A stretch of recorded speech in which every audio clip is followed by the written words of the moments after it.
everybody. It's Ann Kaplan from Mom Me with my son, my amazing teenage 13-year-old son, Elijah. We're broadcasting to you from Mom Me, your mama resource from conception to college. Wherever you are on your mothering journey, we are here for you. And this week our theme is... sex. That's right, sex. My favorite. Oh my God. This could be an awesome idea or a horrible terrible idea. We're going to find out here in a second. But today, specifically, this whole week we've been talking about sex, how to talk about sex with your kids, how to talk about where babies come from, how to talk about our bodies. Yesterday we talked about sex when you're pregnant, sex right after you've had a baby. And today what we're talking about is how to talk about sex with your bigger kids. I remember when I was like 10 and we were like eating at the dinner table, we were like trying to explain to everybody what sex was, and then... No, it was because I was pregnant with Sky, remember? And River asked you, like, well, how do babies get made? And I said the whole thing, and then you and Dad were just like... Yep. Well, okay. And River was laughing his butt off. He's and like, we just had sex with Dad. We just turned to River and said, I don't know why you're laughing. Everything Elijah's saying is true. He knew the whole spiel. I did. So if you followed our video on Tuesday, you'll know that I told you, answer your kids' questions when they come up, honestly and frankly. And that's what we did with Elijah, which is why at the age of 9, he was able to completely explain sex to his 7-year-old brother when I was pregnant with our last kid. Don't tell him exactly too early, because I heard from one of my friends is that their daughter, they told her like really early, and then she went to school and told everybody. Well, that's true. That was a part of our conversation. Do you remember that every mom and dad want to have their own conversation? It's their right, and it's not our place to tell other people's kids. So that's a good caveat, good reminder.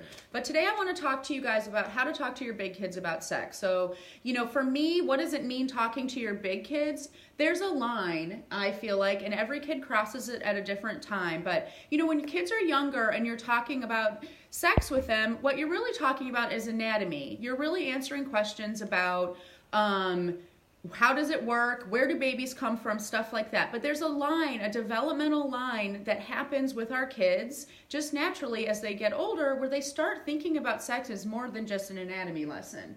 They start realizing that it might feel good, or there might be reasons why people have sex besides trying to make a baby. And things get confusing because they know that it's possible to love someone without being married and things like that. And I remember several instances that showed me that you were getting to that age. Oh, yeah. And the first one I can think of is when we were at our friend Kathy's house. We were watching the movie Crazy Stupid Love, and there's not even a sex scene. It's just like a makeout scene with Marissa Tomei and Steve Carell, and they were just kissing, and all of a sudden, out of nowhere, what did you do? I was like... Grabbing. My penis! That's right. You grabbed your penis and started yelling, my penis, my penis!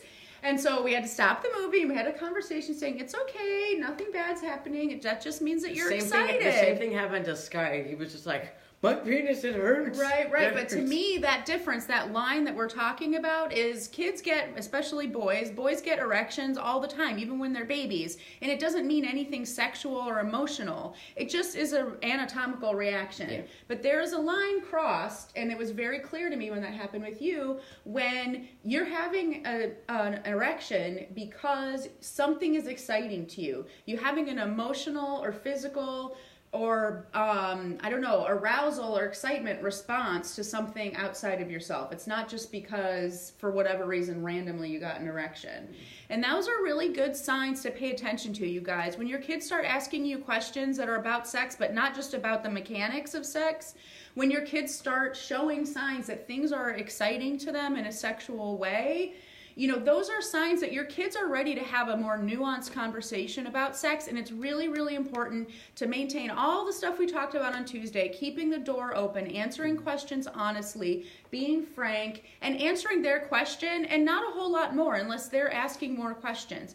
Use all of those tools, but let's talk about how to do that and things such as, what about having sex for pleasure? What about the fact that sex feels good? And contraceptives. Yes, we'll talk about contraceptives too, but What about the fact that sex is a pleasurable thing? And so that means that maybe you want to do it not just to make a baby, right? So the conversation, I'm going to tell you exactly what we talked about with our kids when these kind of conversations came up, and I'm going to give a lot of credit to my friend Melissa, who was the one who explained to me how she talked to her kids about it, and I kind of adopted it and made it my own, but it makes a lot of sense, and I think it really resonates for people. And this is what we've told our kids. Sex is, you're ready for sex when your head, your heart, and your body are all three ready. You have to have all three of those things ready, or sex can be something that really hurts you. And that means that you have to be emotionally ready to have sex. You have to be mentally ready to have sex and responsible enough to have sex. And physically, your body needs to be ready to have sex. That's why nobody at my age is having sex. Right. I hope. Not voluntarily, probably. But we've talked about, between the two of us, we've talked about the fact of, like, you might feel like you want to have sex, but are you sure that your head and heart are ready? Maybe it feels really good physically, the idea of having sex or being with a girl, or you see pictures of a naked woman or a naked boy. If you're 14 or 16, what are you going to do with a baby? Right, exactly. Sense. Or just the emotional ramifications of having sex and how it ties you to someone emotionally through your head and your heart that are feelings that are just not really, you're not ready for them. Right. So, talking about those things in those terms have made it so that we can have these nuanced conversations about relationships, marriage, sex, all of those things in ways that are very, very truthful and honest, but still give the same messages that we as parents want to say, which is, you're not ready for sex just yet. And I hope you see that. And let me help you see that, not because I'm telling you you're not allowed or you're not at a specific age or milestone, but because I want you to understand what the criteria are for being ready and decide for yourself. And I think that a child with emotional intelligence, which our children have, I do have emotional intelligence. Not me, my children. I'm saying our children, all of us. Our children have emotional intelligence, and if you explain to them the things that need to be in place to be ready to have sex, most kids are able to recognize, like, whoa, that's way above my pay grade right now. And that's good. That's enough. And you have those conversations and you build on them level by level. So let's talk about things when it comes to actual, real, legit, like, concrete questions, like porn. How about porn? Elijah, I would love for you to tell us the first time that you experienced porn. I had a homework assignment, and it was about a Van Gogh painting, and I forgot the name of one, and I was scrolling on the internet, and it was all like, a picture of like Mona Lisa or something like that, and I clicked on it, and it just took me to like this porn website. And I was just like, wait, what? Yeah. What is this? Well, and I think what's really, really interesting about talking about porn with Elijah is that even though we never told him porn is bad, porn is wrong, or because we don't believe that, but also we just never said anything like that to our kids, or it's not allowed or anything, you've had a response to it of like, this just doesn't feel right to me. And what does that feel like to you, or why do you suppose you think that? I don't know. I feel like, I feel like sex is more private. Mm-hmm. Like, I don't see why you should show another person somebody else showing love to another person. Well, and can you share a little bit about what we've talked about when you did see porn and you felt maybe that you had done something wrong? What were some of the things that we talked about? You were like, it's normal for somebody that age, my age, but you should also like understand that those women or men, I'm guessing they are desperate for money or some other. It could be, or they could want to do that. But I think what the most important message that we need to give our kids about porn, and I know that we've talked about this, is what you see in porn is not real. It's not real. That's right. And so the worst thing that can happen for our kids to be watching porn is that they get an impression of what sex is supposed to be that isn't true. It's not real. And they have these false expectations of what sex is going to be when they are old enough to have it, and they do decide they're ready. And it's not like that. It's just like any other movie, right? We've talked about that before. The things you see in movies and on TV are not real, and porn is no exception. And I think that was a really, really important point that we made. And then that is true. Some people are sex workers. They love it. They want to be in the sex industry. They want to do erotic film and all that stuff. And more power to them. But there are just as many, if not more people who are doing those things because they're in a desperate situation or under duress. And watching those videos can sometimes promote that kind of treatment to people that we don't want to be supporting.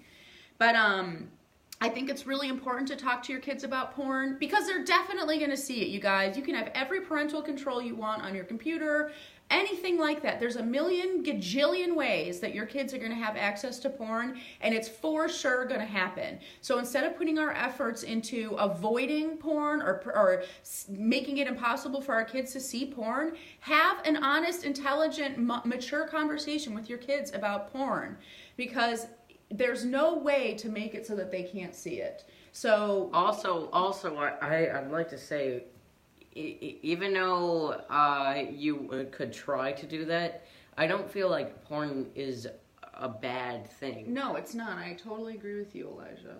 It's normal and natural to be excited about those things and to want to seek those images out. So the other thing that we've talked to our kids about when it comes to sex in general, porn especially, and just these kind of adult things is that it's not right. It stinks that our kids are going to see porn. Not because porn is bad, but because it's just, like we were saying, above your pay grade. To put you in a position where you're exposed to these things that you're not ready for and expect you to have adult behaviors and reactions to them is not fair. It's not fair to put a child in an adult situation and expect them to behave like an adult. It's not possible. We're giving you unfair expectations, and then what happens? You feel shame, you feel embarrassed, you feel like you've done something wrong, where really what has happened that is wrong is not that you saw that or that you were in that or that you behaved the way you did in that situation. It's the fact that you were in that situation to begin with.